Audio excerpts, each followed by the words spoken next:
This presentation is for vets and vet-led teams carrying out the Animal Health and Welfare Pathway Annual Health and Welfare Review. It provides detailed guidance for the specific disease testing required as part of the review for sheep, cattle and pig farms. Content is split by species and provides a useful overview for vets working solely with a species and details on resources useful for vets who do not work exclusively with one species. Some slides may be useful to share with the wider practice team where they are supporting you in delivering reviews on farm. The Annual Health and Welfare Review gives vets the freedom to decide with farmers where to focus. As such, vets are incredibly important to the success of this programme. The content of this presentation covers where to find official and practical guidance, the what, why and when of disease testing for the review, recommended laboratories and what to do with the test results, species-specific tests covering the worming treatment check for sheep, bovine viral diarrhoea testing for cattle, porcine reproductive and respiratory syndrome testing for pigs, and where you can get further support. Links to useful resources which are provided within this video can be accessed in the YouTube description box below the video. You will need to exit full screen view to see these. These links are also provided on the AHDB web pages. We recommend watching this video in full before dipping into any additional resources you may require. The video is broken down into chapters with a unique reference number for each resource. For example, here 1.1 relates to Chapter 1, Link 1 in the Resources list. Resource links will open in a new window.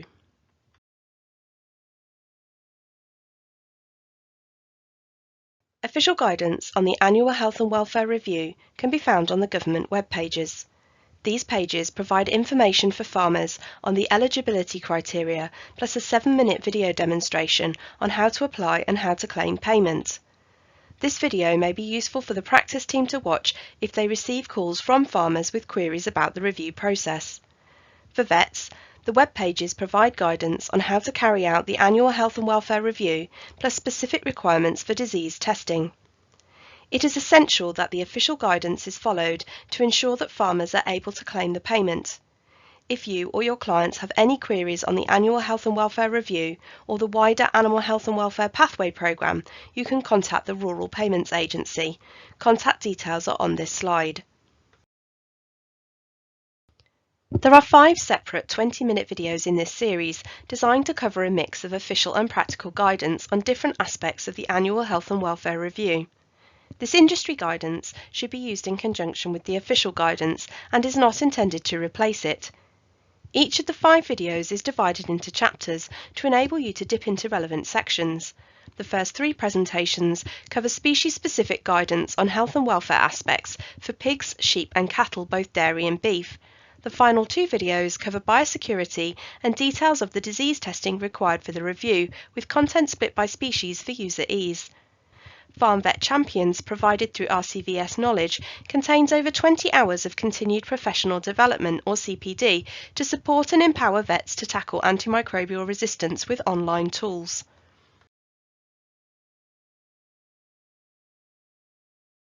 Disease testing is one of 3 mandatory elements of the Annual Health and Welfare Review, which enables the farmer to claim the review payment. The vet visit and reports are the other 2 mandatory elements. Disease tests are specific for each species: a worming treatment check for sheep, bovine viral diarrhoea test for cattle, and porcine reproductive and respiratory syndrome test for pigs. Time spent on testing is flexible to individual farm needs, priorities, and existing veterinary input.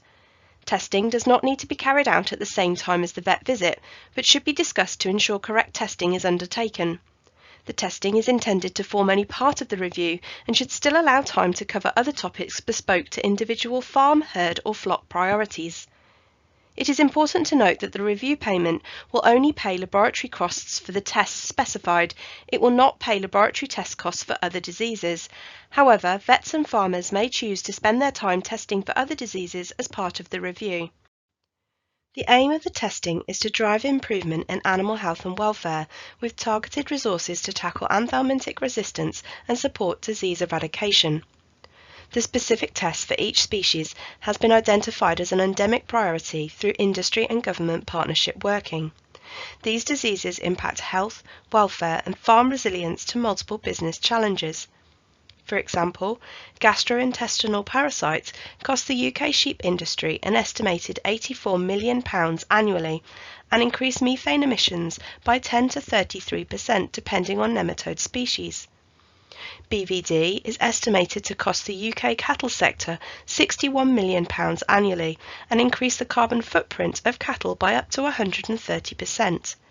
The public funds used to support these improvements will enable government to meet the One Health targets, build on our existing reputation for world-leading standards, and support domestic and international markets for meat and dairy products in the process. The disease testing can be carried out at any time to suit you and your client, but must take place within the window of application. You may wish to consider the following when planning diary dates: the convenience of having another member of the team take samples, or in the case of fecal samples for sheep and bulk milk samples for dairy cattle, the farmer. The seasonality of disease and whether the test may be more appropriate earlier or later in the year. For example, for sheep this is likely to be midsummer through to autumn, for pigs towards winter when transmission is greatest. For cattle, seasonal block calvers will need to have eligible aged animals during the application window. You will need to discuss test results with the farmer and make appropriate recommendations, so it may be preferable to separate your sampling and review meetings. The sampling visit could offer an opportunity to suggest what other documents or material you might like the farmer to have to hand to aid discussions at the later meeting. To ensure farmers and vets get the best out of the review, you may wish to consider practice meetings for farmers, providing generic parts of what to expect ahead of the review visit. An important point to note is that the farmer must submit the claim within 6 months of application.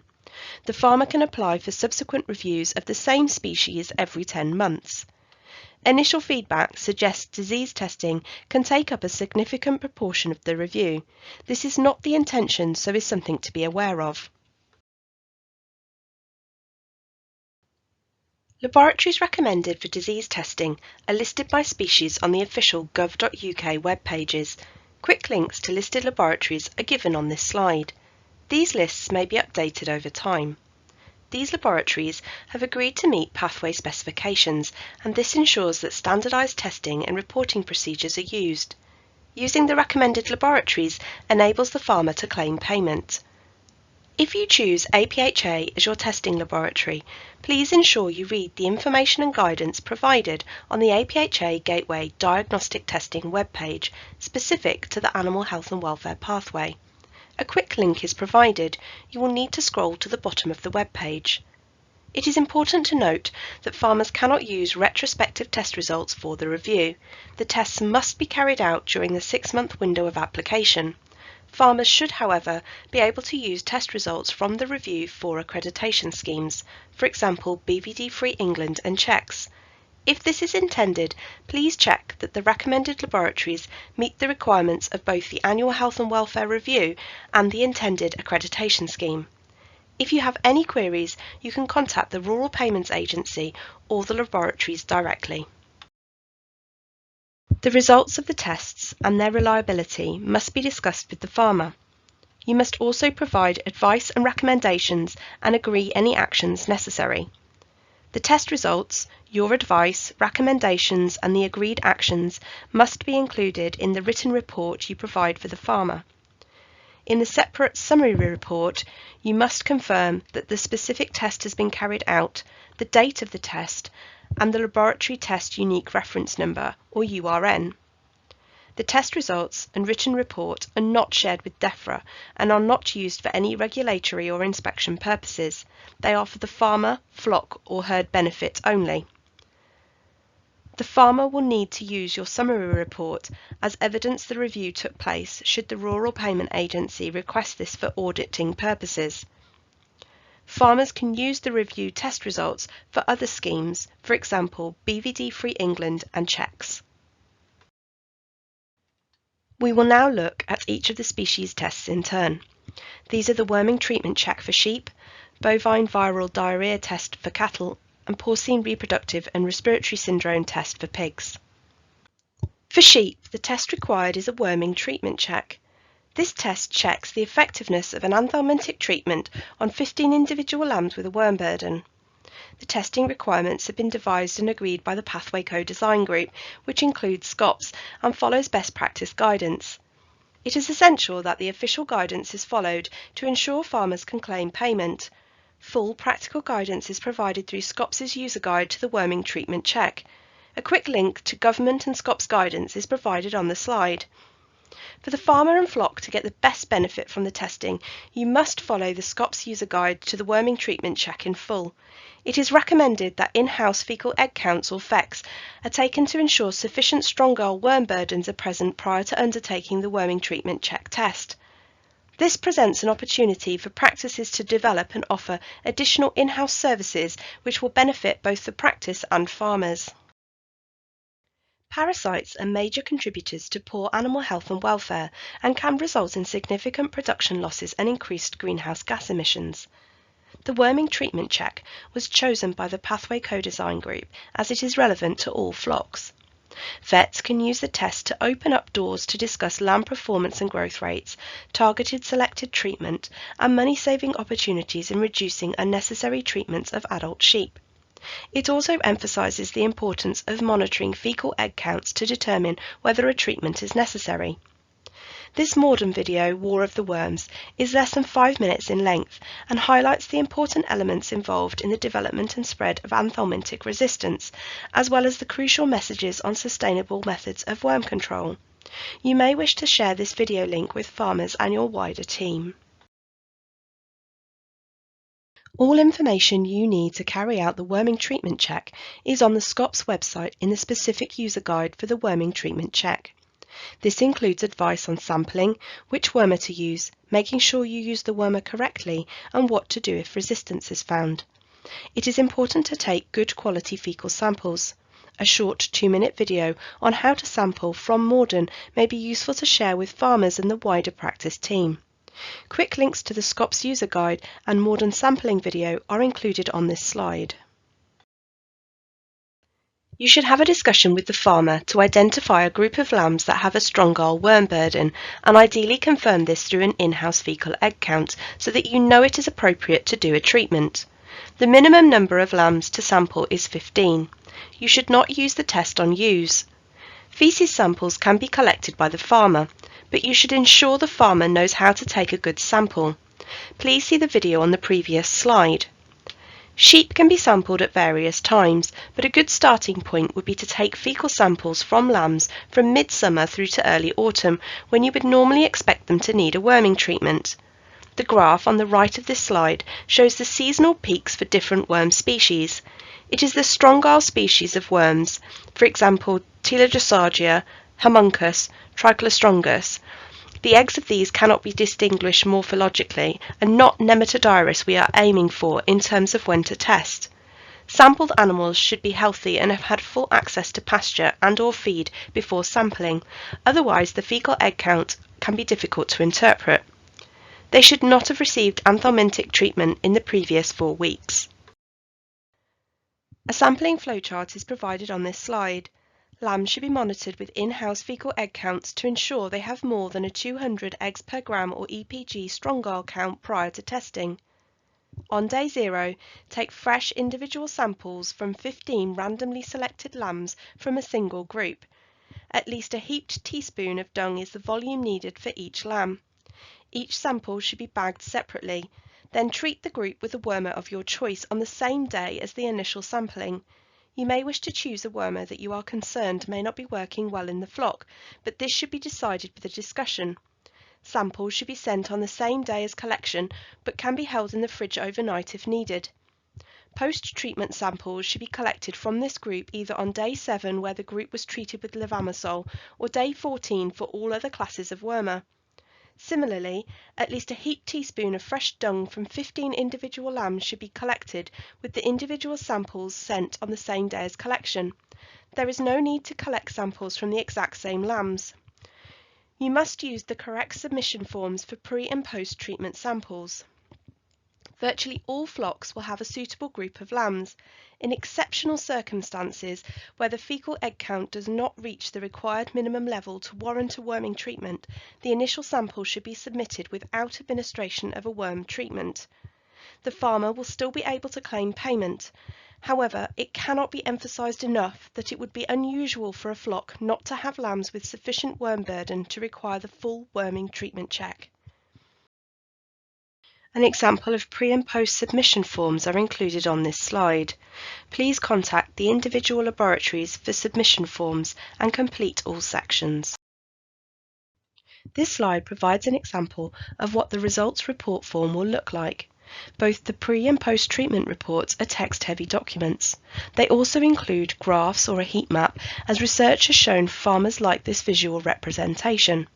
The reliability checklist is for the vet and farmer to complete and can form the basis of the discussion of results and how reliable they are when determining reasons for lack of efficacy if that is what the testing shows. You or one of the practice team will need to include some information from this report within the written report you give to the farmer. We have included some tips to help prevent potential issues on farm with the lab and in your discussions. On farm, potential issues include selection of the wrong animals, the wrong number of animals, insufficient, poor or incorrect fecal sampling, incorrect intervals between treatment and collection of samples, and incorrect dosing. Ensure you sample lambs with a confirmed worm burden not used and they have not received treatment in the previous 4 weeks. Take 15 individual fresh samples, not less than a heaped teaspoon from each lamb, and bag each sample separately. Ensure you follow laboratory guidance.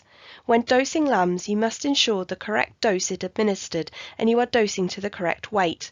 Remember to check the weigh crate and drench gun is calibrated correctly. At the lab, potential issues include postage delays due to strikes or missing or incomplete sample submission forms. Send samples to the laboratory promptly using the bespoke laboratory submission kit and fully completed submission forms. Use an approved laboratory as these are following agreed protocols. Call the laboratory if you have any questions. When planning review discussions, do you have all the necessary information and knowledge? There is lots of useful information on the SCOPS website and you can use the results report form and reliability checklist as a guide. Do you have a plan for next steps and are there any unexpected test results? Do you need to carry out more testing, when and using which class of wormer? The laboratories will be able to provide guidance if you have questions. Finally, it is a good idea to monitor the fecal egg count of the group leading up to the test to make sure it is high enough to warrant treatment. On the rare and exceptional occasion where there is genuinely no worm burden, the initial sample should be submitted without administration of a worm treatment. The farmer will still be able to claim payment. For cattle, the disease testing required within the annual health and welfare review is for bovine viral diarrhoea, or BVD. The ultimate long-term aim for the cattle industry is to eradicate BVD from the national herd through a national eradication scheme. Blood sampling individual animals for BVD is recommended for both beef and dairy cattle, as these tests are more useful. However, a bulk milk sample can be used for dairy cattle. Official guidance for vets is available on the gov.uk web pages, and a quick link is provided on this slide. The BVD testing at the initial review aims to get all farms to the same base level, that of understanding the BVD status of the herd. It is accepted that many farms will be testing in excess of this baseline. It is also acknowledged that there are limitations to these tests, which will be of most use to breeding herds and of limited value to rearer finisher units. However, to enable the farmer to claim the review payment, vets must ensure that the testing carried out complies with the requirements of the official guidance. In subsequent years, it is anticipated that more in-depth testing will be required. It is hoped that the review testing will prime conversations and encouragement of further BVD testing and signposting to checks and BVD-free England accreditation schemes. Quick links are provided on this slide. Blood samples should be taken by the vet or vet-led team from a minimum of 5 individual animals, ideally from the same management group, as this will enable improved interpretation of the test results. A management group consists of those animals that can freely achieve nose-to-nose contact with all others within the group. Samples should be submitted to approved laboratories for a blood serum antibody test, ensuring the correct laboratory submission form is completed in full. It is important to be aware that both vaccination status and maternally derived antibodies will affect the test results. Ideally, you should select unvaccinated animals aged between 9 and 18 months of age for the test. If there are no 9 to 18-month-old animals on the farm, your second option is to test 6 to 9-month-old animals.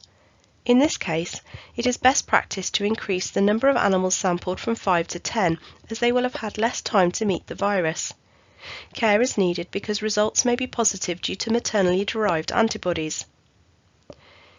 If there are no alternative age groups, you can test 18-month and above animals, but these animals must be homebred. Please note, the farmer will only be able to claim the laboratory costs for 5 samples. A bulk milk sample can be used for dairy. The vet must carry out the test, but the farmer can take the bulk milk samples provided the vet agrees. Bulk milk sampling is less informative than individual blood serum tests. Therefore, where possible, blood testing is recommended. Currently, dairy farmers can only claim the laboratory costs for a bulk milk sample. The £372 payment rate will not change. The small difference in test costs would need to be paid by the farmer. It is hoped that this may change in the future. If the bulk milk sample is used, a PCR test would be more valuable as it provides a snapshot in time. A brief reminder that farmers cannot use test results carried outside the 6-month application window. However, farmers should be able to use the review results towards checks and BVD-free England accreditation schemes. For awareness, the British Cattle Veterinary Association provides an accredited training course on BVD. This is a useful resource for those who simply want to learn more about BVD or those who want to become an accredited advisor. The material is divided into 4 30-minute presentations, the first 3 providing training about BVD, with the 4th providing information about the BVD-free England scheme. Each presentation can be completed separately and watched as many times as required. There is an optional 10 to 15-minute assessment should you wish to become an accredited advisor. We have included some tips to help prevent potential issues on farm with the lab and in your discussions. It would be best practice to sample all management groups on the farm, and you may wish to discuss the benefits of additional sampling with the farmer. Animals sampled should be homebred and unvaccinated. Be aware of the risks associated with sampling calves less than 9 months old. Please ensure you select the correct test and complete all fields on the laboratory submission form. Repeated testing will give a better picture. A minimum of twice annually for all year-round calving herds and annually for block calving would be sufficient. Make sure you have all the information you need ahead of discussing results with the farmer. There is lots of useful information on the BCVA, checks and BVD-free England web pages. For pigs, the annual health and welfare disease test requirement is for porcine reproductive and respiratory syndrome, or PRRS. Official guidance on testing for vets is available on the gov.uk web pages. A quick link is provided on this slide. Information on PRRS can be found on the AHDB Knowledge Library web pages, and this link may be useful to share with the farmer. Pigs can be tested for PRRS at any time of the year, but there are a greater number of PRRS diagnoses during winter months, as the virus likes wet, cool and dark conditions. Transmission levels tend to increase at this time as weather can cause challenges in cleaning and disinfection of housing, equipment and transport. PRRS testing at the initial review visit aims to get all farms to the same base level, that of understanding the PRRS status of the herd. It is accepted that many farms will be testing in excess of this baseline and that there are limitations to these baseline results. For example, if a modified live vaccine is being used, then the PRRS testing funded in the review cannot distinguish from wild-type virus without further tests. However, to enable the farmer to claim the review payment, vets must ensure that the testing carried out complies with the official guidance. Sequencing is not currently funded as part of the review.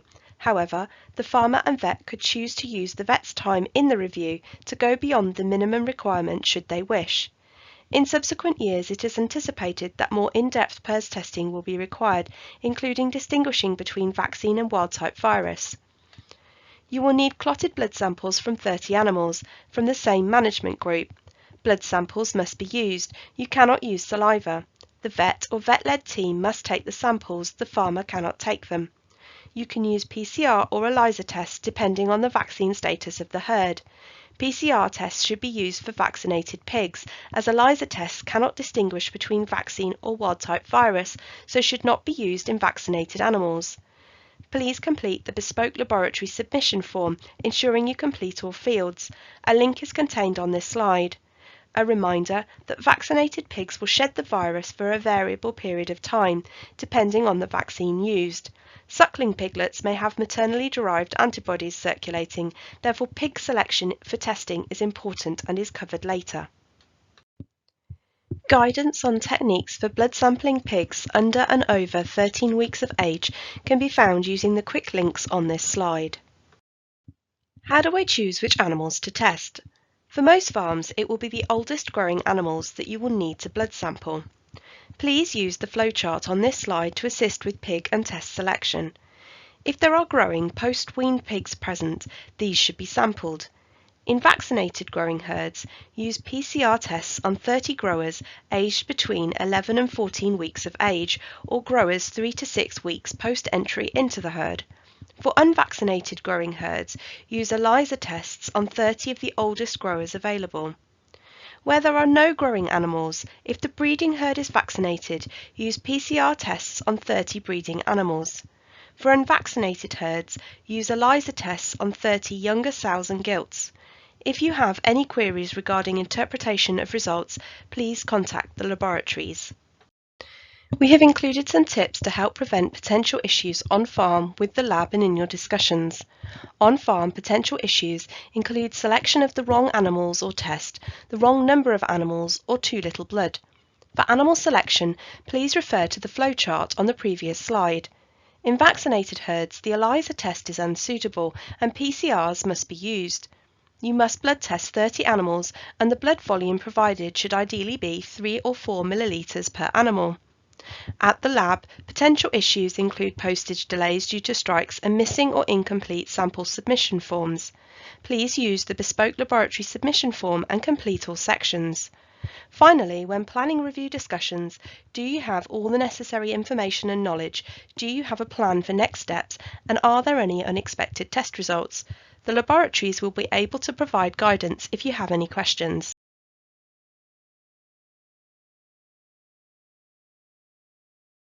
A number of organisations are supporting the rollout of steps within the animal health and welfare pathway for both vets and farmers. The organisations on this slide are useful sources of advice and technical guidance. For support with effective communication, it is worth knowing that Farm Vet Champions provides vets with 3 hours worth of CPD divided into handy bite-sized sections. A reminder that if you or your clients have any queries on the review or the wider Animal Health and Welfare Pathway programme, you can contact the Rural Payments Agency. A quick continued professional development reminder to add 20 minutes to your CPD record after viewing this presentation. Add additional time if you viewed other presentations in this series or clicked into further resources. The RCVS 1 CPD link has been included on this slide for quick access. Thank you for watching this video. If you have a spare 20 minutes now, you could follow the resource links on this slide to view another video in this series, or dip into resources on the RCVS Knowledge Farm Vet Champions website.